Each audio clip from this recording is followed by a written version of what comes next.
샬롬. 오늘도 하나님의 평강이 사랑하는 성도님들과 함께 하시기를 주님의 이름으로 기도합니다. 오늘 2월 7일 월요일입니다. 오늘 본문은 요한복음 11장 28절서부터 37절까지 나와 있는 말씀입니다. 이 말을 하고 돌아가서 가만히 그 자매 마리아를 불러 말하되 선생님이 오셔서 너를 부르신다 하니 마리아가 이 말을 듣고 급히 일어나 예수께 나아가매 예수는 아직 마을로 들어오지 아니하시고 마르다가 맞이했던 곳에 그대로 계시더라. 마리아와 함께 집에 있어 위로하던 유대인들은 그가 급히 일어나 나가는 것을 보고 곡하러 무덤에 가는 줄로 생각하고 따라가더니 마리아가 예수 계신 곳에 가서 배웠고 그 발 아래 엎드려 이르되 주께서 여기 계셨더라면 내 오라버니가 죽지 아니하였겠나이다 하더라. 예수께서 그가 우는 것과 또 함께 온 유대인들이 우는 것을 보시고 심령의 비통이 여기시고 불쌍히 여기사 이르시되 그를 어디 두었느냐 이르되 주여 와서 보옵소서 하니 예수께서 눈물을 흘리시더라. 이에 유대인들이 말하되 보라 그를 얼마나 사랑하셨는가 하며 그중 어떤 이는 말하되 맹인의 눈을 뜨게 한 이 사람이 그 사람은 죽지 않게 할 수 없었더냐 하더라. 아멘. 오늘 본문에 보면 마르다는 예수님께 주는 그리스도이시며 세상에 오시는 하나님의 아들이신 것을 제가 믿습니다 라고 하는 고백을 한 뒤 집으로 돌아가 조용히 마리아를 불러 말합니다. 선생님이 오셔서 너를 부르신다. 마리아는 이 말을 듣고 급히 일어나 예수님께 나아갑니다. 예수님은 아직 마을로 들어오지 않고 마르다가 예수님을 마중 나갔던 곳에 그대로 계셨습니다. 마르다는 마리아가 개인적으로 예수님을 만나게 하고 싶었습니다. 그러나 마리아와 함께 집에 머물며 위로하던 유대인들은 마리아가 급히 일어나 나가는 것을 보고 무덤에 가서 울기 위해 나가는 줄 알고 마리아를 따라갔습니다. 마리아는 예수님이 계신 곳에 가서 그 발 아래 엎드려 말합니다. 주님이 여기 계셨더라면 제 오빠가 죽지 않았을 것입니다. 마리아도 마르다와 같은 말로 예수님이 나사로를 고치실 능력 있는 분이라는 믿음을 고백합니다. 예수님이 마리아가 큰 소리로 통곡하며 울자 함께 애곡하러 나온 유대인들도 함께 소리를 내며 울었습니다. 예수님은 죄로 인한 질병, 죽음, 고통, 슬픔으로 가득한 타락한 세상을 보시고 마음 깊이 분노하시고 고통스러워 하셨습니다. 그리고 마리아와 유대인들이 아무 소망 없는 사람들과 같이 슬퍼하는 것을 보며 비통해 하셨습니다. 예수님은 나사로를 어디에 두었냐고 물어보십니다. 마리아가 대답을 하죠. 주님, 와서 보십시오. 예수님은 분노와 탄식의 눈물을 흘리십니다. 유대인들은 보라 그를 얼마나 사랑하셨는가라고 말합니다. 예수님은 나사로를 사랑하셨습니다.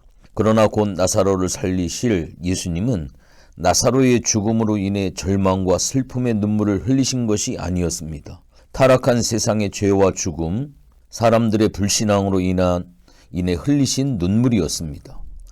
그들 중 어떤 사람은 말합니다. 맹인의 눈을 뜨게 한 이 사람이 나사로는 죽지 않게 할 수 없었는가? 예수님은 얼마든지 나사로를 죽지 않게 하실 수 있는 능력의 하나님이십니다. 그러나 이러한 질문을 던지는 사람들은 예수님이 어떤 분이신지 가르쳐 주신 말씀을 믿지 못하고 새로운 표적을 구하는 사람들이었습니다. 예수님은 단지 우리를 동정하시고 우리의 필요를 채워주시기 위해 이 땅에 오신 것이 아닙니다. 우리의 모든 질병과 고통과 슬픔과 결핍의 근원인 바로 이 죄와 사망을 해결하시기 위해 이 땅에 오셨습니다. 죄와 사망 아래 신음하며 사단의 통치를 받는 우리를 해방시키셔서 영원한 생명을 가지고 하나님의 통치를 받는 영광스러운 하나님의 백성이 되게 하시려고 이 땅에 오셨습니다. 이 땅에서 살아가는 동안 경험하는 크고 작은 일들로 인해 슬픔과 좌절에 빠져 있어서는 안 됩니다. 예수님이 우리를 위해 행하신 놀라운 구원의 일을 기억을 하고 감사와 영광을 돌려야 하는 것이 우리가 마땅히 해야 될 일입니다. 사랑하는 성도님들, 눈물을 흘리는 사람들을 보면 갑자기 엄숙해지죠. 깊은 슬픔의 눈물을 보면 함께 울게 되어집니다. 눈물이라고 하는 것은 사람의 감정을 자극을 합니다. 오늘 35절의 말씀에 예수께서 눈물을 흘리시더라. 나사로가 죽어 묻혀있는 무덤 앞에서 예수님이 눈물을 흘리십니다. 이것은 함께 슬퍼하며 흘리는 그러한 눈물이었습니다. 예수님은 나사로의 죽음 앞에서 마리아와 함께 있는 유대인들이 우는 것을 보시고 예수님도 눈물을 흘리셨습니다. 예수님이 왜 눈물을 흘리셨을까요? 예수님은 나사로를 살리기 위해 무덤으로 가셨습니다. 나사로가 곧 살아날 것인데 왜 우셨을까? 33절의 말씀 보면 예수께서 그가 우는 것과 또 함께 유대인들이 우는 것을 보시고 심령에 비통히 여기시며 불쌍히 여기사라고 말씀을 하고 있습니다. 오빠 나사로의 죽음으로 슬퍼하는 마리아를 보신 겁니다. 함께 온 유대인들이 우는 것을 본 겁니다. 심령에 비통하게 여기시고 불쌍히 여겨서 우셨습니다. 비통함이라고 하는 것은 분노, 탄식이라고 하는 뜻을 가지고 있습니다. 우는 것을 보면서 탄식을 하십니다. 울게 하는 사망의 세력을 보며 우리 예수님은 크게 분개를 하십니다. 슬퍼하는 사람들과 함께 하십니다. 불쌍히 여김은 마음이 끓어오르다, 어두워지다 라고 하는 그러한 의미를 가지고 있습니다. 울고 있는 사람들을 보면서 우리 예수님은 마음이 무거워지면서 슬퍼하셨습니다. 죽음 앞에 무기력한 자들의 모습을 보면서 마음이 끓어오르며 분노하십니다. 예수님께서는 우리의 아픔과 고통에 함께 하십니다. 아픔을 외면하지 않고 그 현장에 함께 하십니다. 예수님은 우리의 아픔을 치유하시는 분이기 때문입니다. 그러나 슬픔은 감정적인 함께함으로 끝나지 않습니다. 죽음 앞에서 절망하는 무기력한 인간들을 보면서 죄와 사망의 세력에 대한 분노의 눈물이기도 합니다. 당신의 백성들과는 함께 탄식하시지만 악한 세력에 대해서는 단호하게 분노하십니다. 그러한 예수님이 바로 우리의 주님이십니다. 그리스도인들은 죽음에 대해 비극적이지가 않는 이유가 있습니다. 죽음은 영원한 생명으로 들어가는 관문입니다. 이제 곧 천국으로 갈 것입니다. 그래서 죽음 앞에서 슬퍼할 필요가 없다고 합니다. 천국에 가는 것은 당연하지만 상실감으로 인한 마음의 슬픔이 있습니다. 그 마음과 함께 공감하는 것은 중요합니다. 예수님은 경거망동하시는 분이 아니십니다. 슬픔 가운데 있는 사람들의 감정에 함께 하십니다. 생명의 소중함을 공감하십니다.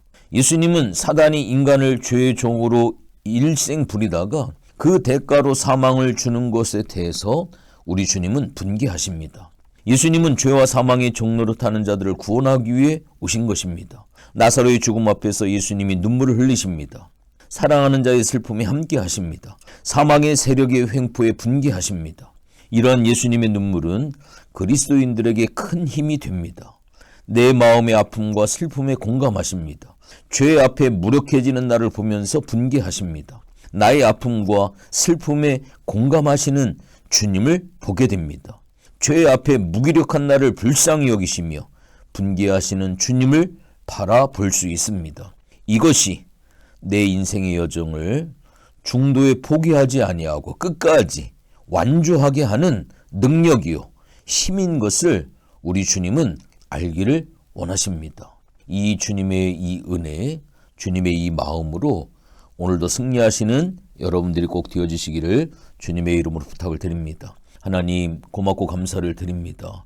나사로가 죽었다라고 하는 이 소식에 주님은 그 죽음에 대한 슬픔이 아니라 죄로 말미암아 이 모든 것들이 오게 된 그 이유에 대해서 주님은 탄식하며 분노하시며 주님은 그 죽음 앞에 무기력한 그러한 자들의 모습을 보면서 주님은 탄식하시는 그러한 모습을 봅니다. 우리 예수님이 이 땅에 생명을 주시기에 오셨습니다. 예수님이 계시면 우리에게는 소망이 있고 우리에게는 영원한 생명이 있음을 발견하는 지혜를 하나님 꼭 허락하여 주시옵소서. 감사를 드리며 예수님의 이름으로 기도했습니다. 아멘.